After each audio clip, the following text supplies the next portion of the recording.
Kaustup Kakade, and I am discussing surgery with you all under Inspiring Minds Coaching. So you can follow us on Instagram as well as YouTube. And if you like this video, do like it, subscribe, and comment what you want me to do next. So starting with the next video now, we are going to discuss breast surgery from today. So we are discussing breast surgery. We are discussing breast surgery.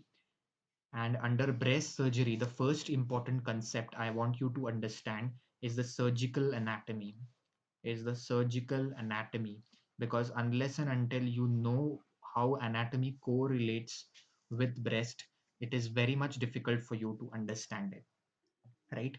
So now starting with the anatomy, if you know there are two breasts normally in females, and in males, these are rudimentary. These are rudimentary, right? Now there is possibility that embryologically, development wise, there can be multiple breasts. So if you have multiple breasts, if you have multiple breasts, this is called, it is called as polymastia. That is called polymastia. And if you have only the ducts, if you have only the buds in the line of development of breast, then you call it as polythelia. So multiple nipples, multiple nipples. It is called polythelia. It is known as polythelia. Okay. Now, under surgical anatomy, let's have a look at what things you need to know. What things you need to know. Now, the first thing is, what is the basic structure of a breast? So if you look at the basic structure of a breast, it's a bulky organ. It's a bulky organ with a nipple areola complex. With a nipple areola complex. So this is nipple areola complex. NAC is a standardized short form which we use. Nipple areola complex. Opening into the nipple areola complex are the lactiferous duct. So there is a lactiferous duct. Okay. Each duct divides into ductules. Each duct, now this lactiferous duct is going to open into ductules, and these ductules are finally opening into, these ductules are finally opening into an acinus, are opening into an acinus. This terminal end is known as TLU, that is terminal lobular lobular unit, terminal lobular unit, and this is the main stroma. This is the main stroma. Then what you have in between, what you have in between is all adipose tissue. You have adipose tissue. Now understand, in a young female, the breast will be under the influence of estrogen. It will be under the influence of estrogen, and that's why, in a young female, more amount of ducts are present. More amount of ducts are present, and hence the breast is very dense, is very, very dense in compared to those which are above 40 years of age. Above 40 years of age. Okay, please include this point as a very important point, because this density difference is going to account for us in breast surgery investigations when you go further. Okay, now if you see this breast further, if you see this breast further, then behind the breast, behind the breast, you have this structure, that is the fascia. This is a fascia, and behind that fascia you are having a muscle that is going to be, that is going to be the pectoralis major muscle. This is the pectoralis,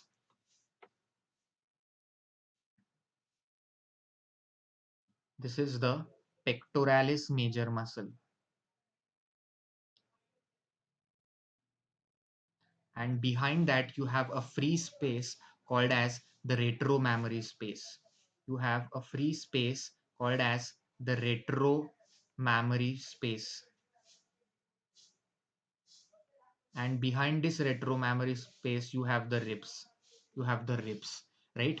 Now this entire breast is supported by this pectoralis major muscle and the chest wall, remaining chest wall, with the help of ligaments which cross vertically over and out. These ligaments are called ligament of Cooper. Ligament of Cooper.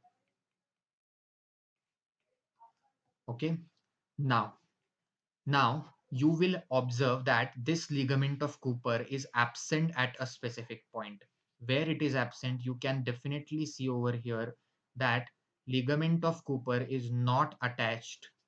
It is not attached to nipple areola complex. This ligament of Cooper is not attached to the nipple areola complex. Okay. Now, what is the surgical anatomy uh, for this? So this is the general anatomy. What surgically as a clinician you should know for this. Now, imagine this as a room. Imagine this breast as a room.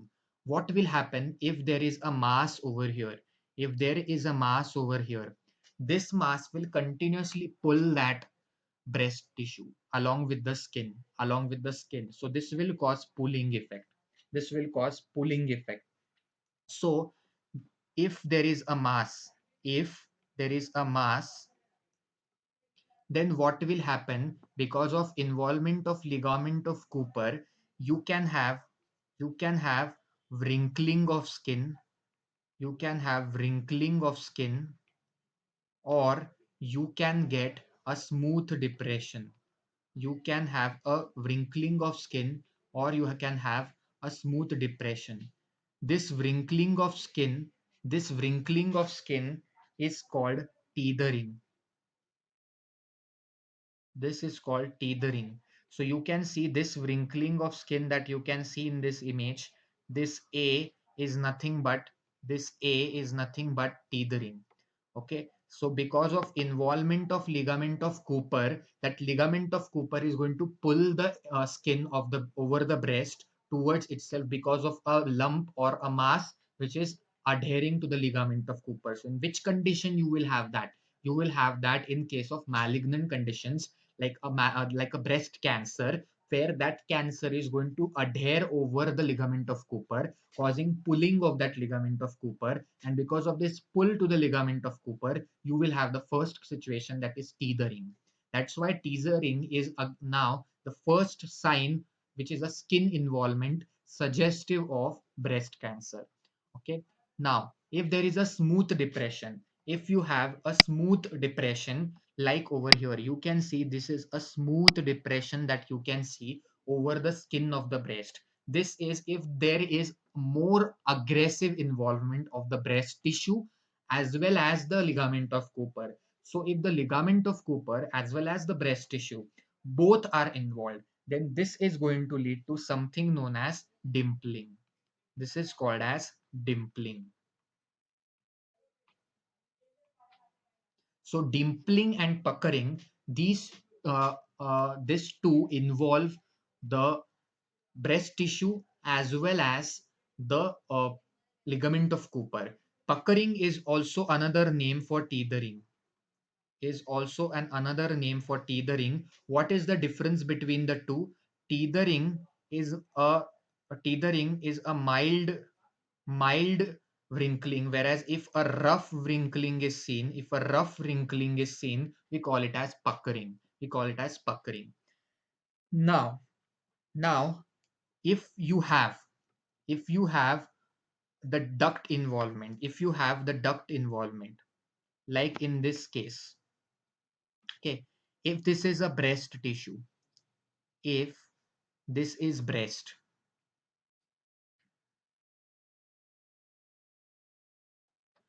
okay, if there is a malignant lump,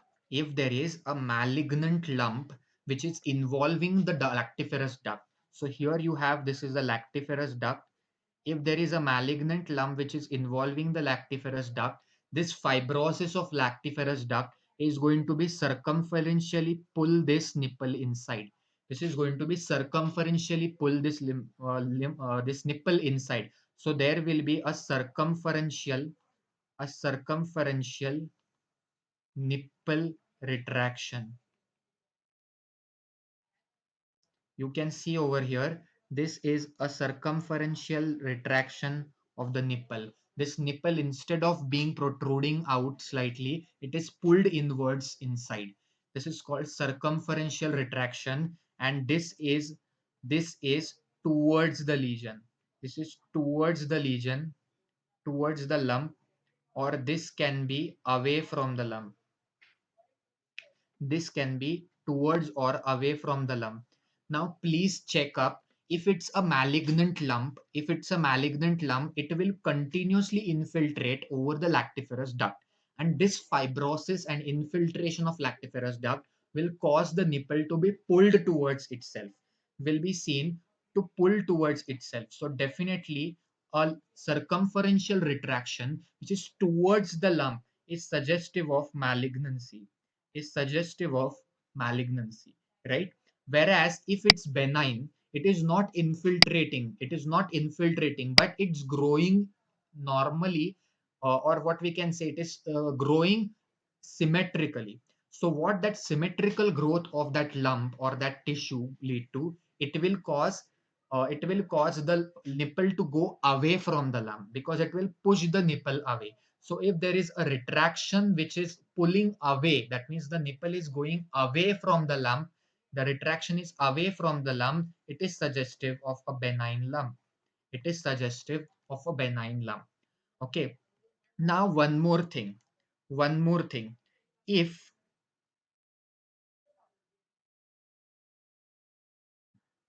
this is a breast tissue, if this is a breast tissue, you have the lactiferous duct, then the ductules. Now imagine a situation where this duct has stenosed, has become narrow.